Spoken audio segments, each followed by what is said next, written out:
So good afternoon guys, we're here in South Bank, Melbourne, April 5, 2023. We're doing this meeting to talk about 5 hazards that we can encounter or that you encountered in your workplace.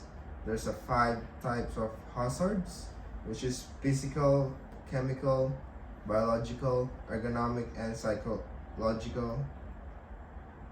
psychosocial hazards.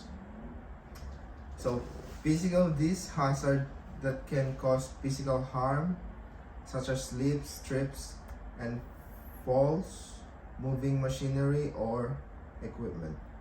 Chemical hazards that can cause harm through exposure to chemicals such as inhalation of toxic fumes, contact with hazardous substances. Next is biological. This can harm through exposure to living organisms such as bacteria, viruses, or mold.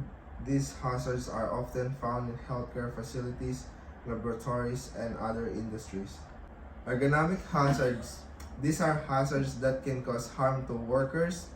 Musculoskeletal systems such as repetitive motions, awkward postures, or lifting heavy objects. Psychosocial hazards. These hazards that can cause harm to workers' mental health and well-being. So, I use a checklist to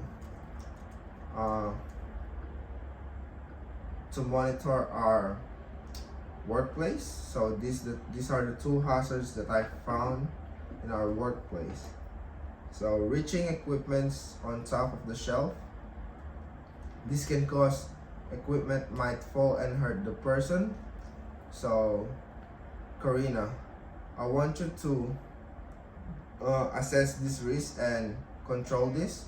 So you can do is put equipment where it is easy to reach, and you can use this sign or put this sign to control that risk. And then chemical, cleaning chemical near prep area. So that can cause chemical might spill in the prep area where there is food customers who will eat, and the cook might be harmed on this. And then Catherine, I want you to assess and control this risk by removing the chemical and putting on the right spot, like cleaning chemical area. And then you can control this risk by always putting the cleaning chemical in the right area, or you can use this sign like chemical storage only and put food prep area sign in your prep area. And then I want this to be action by the 31st of March 2023. So I want you to address this on the same day so we can prevent or avoid it in the future. And there is a incident and accident procedures. First is identify the incident or accident. The first step is to identify what happened and what caused the incident or accident.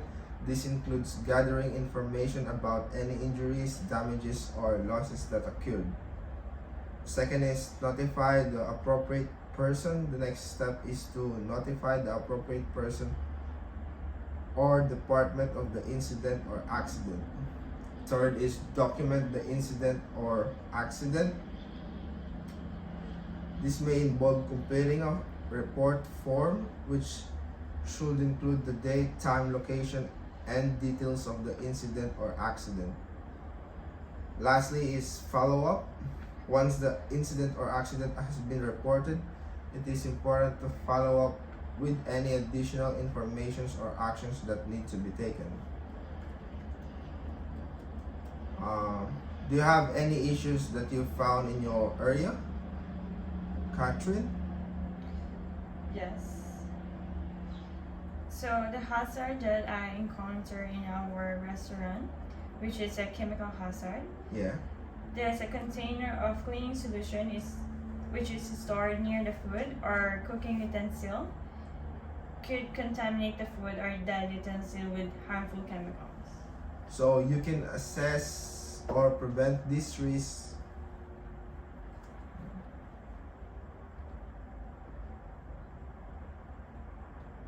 by following proper handling and storage protocols for cleaning products, and you can control this risk like every after use of chemicals. Make sure to put back all the cleaning solutions used to avoid hazards.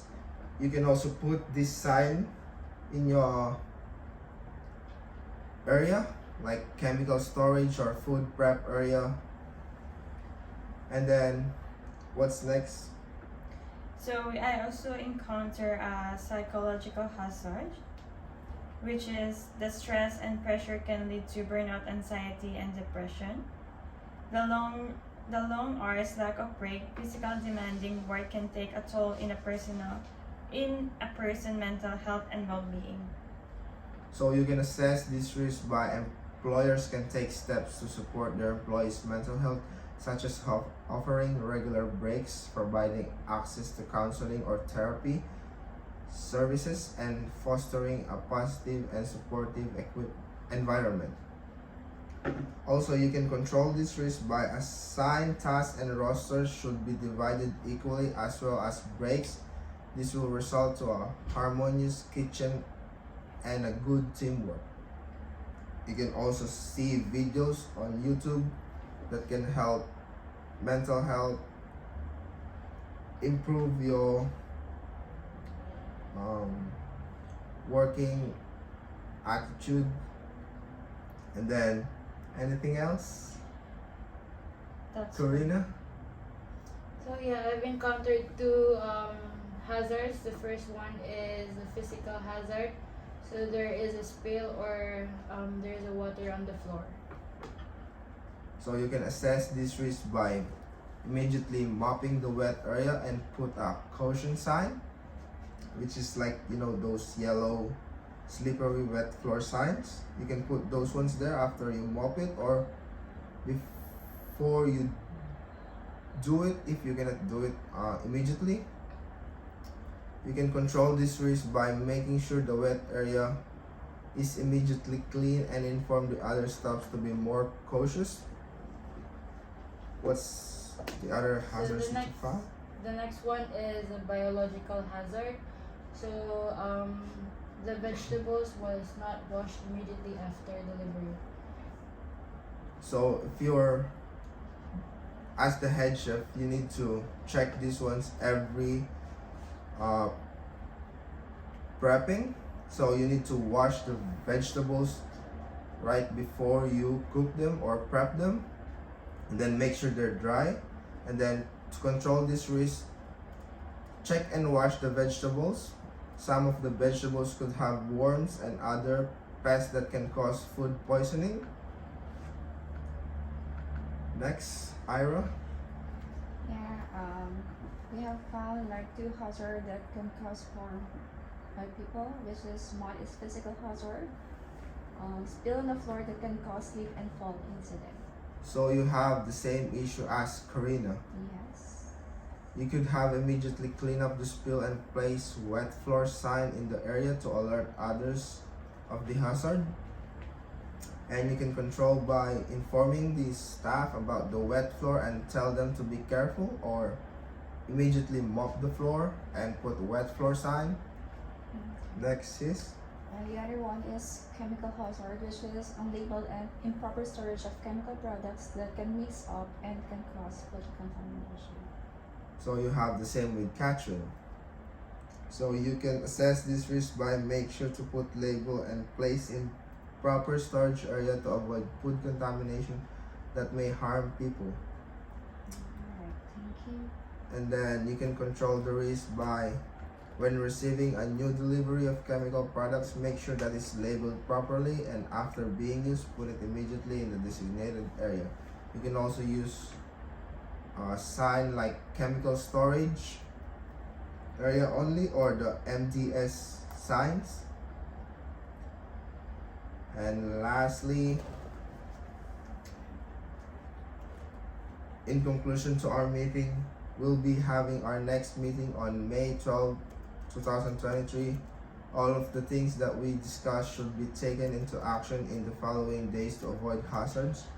For example, putting the cleaning chemical where it belongs, in the cleaning chemical storage, not putting equipment on the top of the shelves so that it will be easier for the staffs to reach if needed, and most importantly, divide the rosters and tasks evenly to all the staffs to avoid any stress and to have more teamwork. That's it. Cut. Thank you. Tumawag sa akin.